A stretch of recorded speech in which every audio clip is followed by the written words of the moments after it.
this experiment is either going to go terribly well or most unlikely hideously wrong. So that's your introduction to what's going to happen in this video.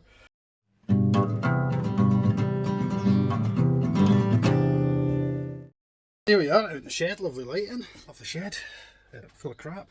I've got an extra Terra. I don't have any expanding foam, so I've come up with an idea that may or may not work.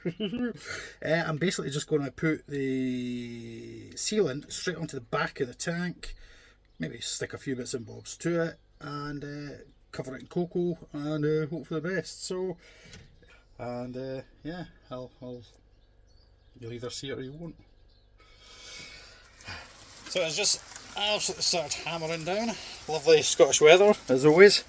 We've done it. I'll flip you around and let you have a look. Obviously it's on at the side just now. I don't actually know what I'm putting in here yet, but we've created a kind of background. I'm hoping that once the sealant dries it's going to hold everything in place. That's kind of what the experiment is all about. But anyway, so there we have it. It's on its back, so it'll kind of go, that's the bottom. So it'll stand up and this will all be the background. So yeah, I suppose all we could do is leave it just now, and I'll get back to you later on, see how it's looking, and fingers crossed. There you go. So it's been a couple of hours since we did this. I'm hoping that when we stand it up it's going to hold. I'll need to adjust this slightly because the back is then going to be where that front is, so let's spin it around. Okay, moment of truth. Is everything going to fall? Oh, look at that little boy. Okay. Okie dokie, so it has been, I would say, pretty much a success. Look at that. And the substrate will kind of come up to about here anyway, so I think that's looking pretty banging, if I may say so myself. Could maybe fill in these little gaps with something. But all in, amazeballs. I had my doubts, but it seems to be holding.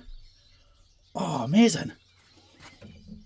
Most of the smell has sort of dissipated as well, which is good. Booyaka! I wasn't sure this was going to work, I must confess, but it appears to be, yeah,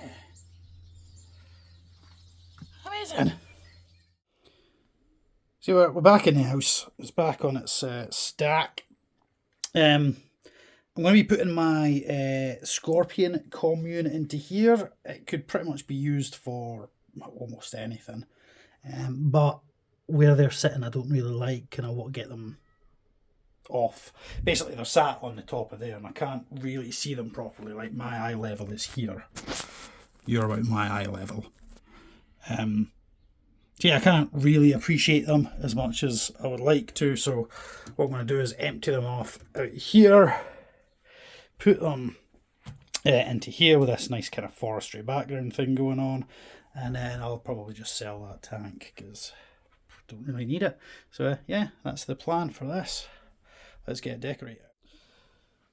Right, so as I say, they are at a place I don't really like them being. I can't see them very well. I can't really check on them. So what we're going to do is take that down, empty the house into there, set it all up, and then get them into their new enclosure. So first thing we need to do, obviously, is get these down off of here. I will be glad, I must confess, because keeping them up there's not been the greatest idea I ever had. Okay, so we've started taking the stuff out. There's our little babies down there. We have 3. We've grown these since they were teeny tiny little. There was originally 5 in the colony.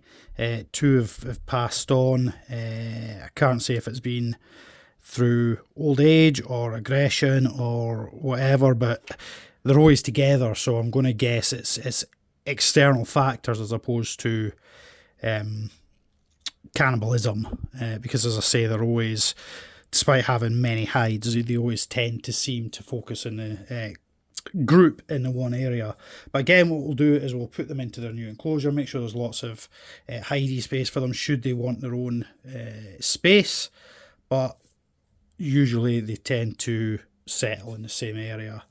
So without further ado, I'm just going to empty this tank, set up the new tank, get these guys out of here and take it from there, basically.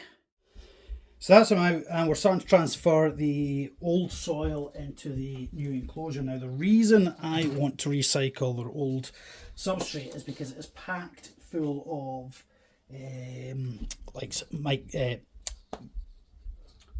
dwarf isopods. That's what I'm trying to say. We've got lots of dwarf isopods, which just help with any leftover bits of food. Because generally with these guys, what I'll do is just launch in loads of crickets or locusts or whatever I happen to be feeding them on that time, and just leave loads of them in there. Basically, that's kind of how it works. But we want this to kind of blend into that background, so it all looks like one big piece. We do have more substrate to add. So yeah, I'll skip that. Right, so now we're going to start putting the decorations back in. I've already put this piece in, kind of leading up onto the background there. Try and blend that in, just so it gives it a sense that it flows. That's the idea anyway. Whether it'll succeed is yet to be seen. But in the meantime, we just want to try and create a kind of forestry looking floor, I suppose, for our scorpions to settle back into. So I'll go and crack on with that. Right, pretty much kind of got it. I don't know. Background worked. Internally, it's not as kind of what I pictured in my mind. But anyway, they can hide down in there. They could hide down in there. They could hide down in there. They could always bury under here as well, so we've got plenty of space to hide. Might add a bit of fresh moss at some point, but I think the most important thing right now is to get them into their new enclosure and let them settle in. I think it actually looks slightly better in person than it does on the camera. It is looking a bit bland around the groundscape just now. If I had some sort of dead leaves and stuff, it would probably look better, but right now I don't.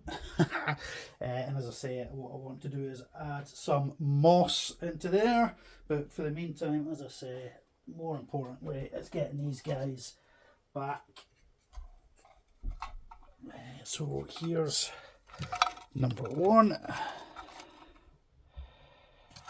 In you go. Nope, don't want to go into my...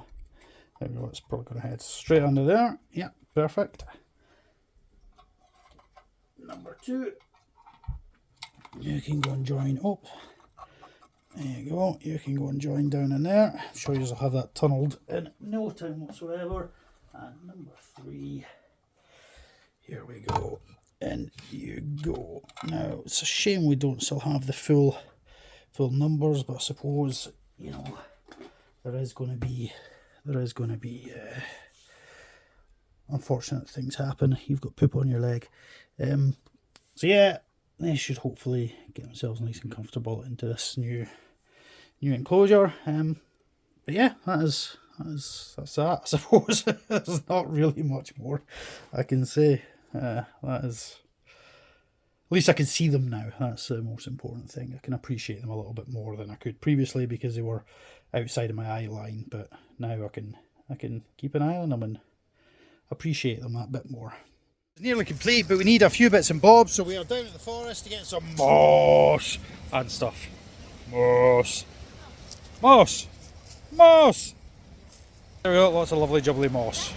Moss. That is moss, wee man. That is moss. Moss.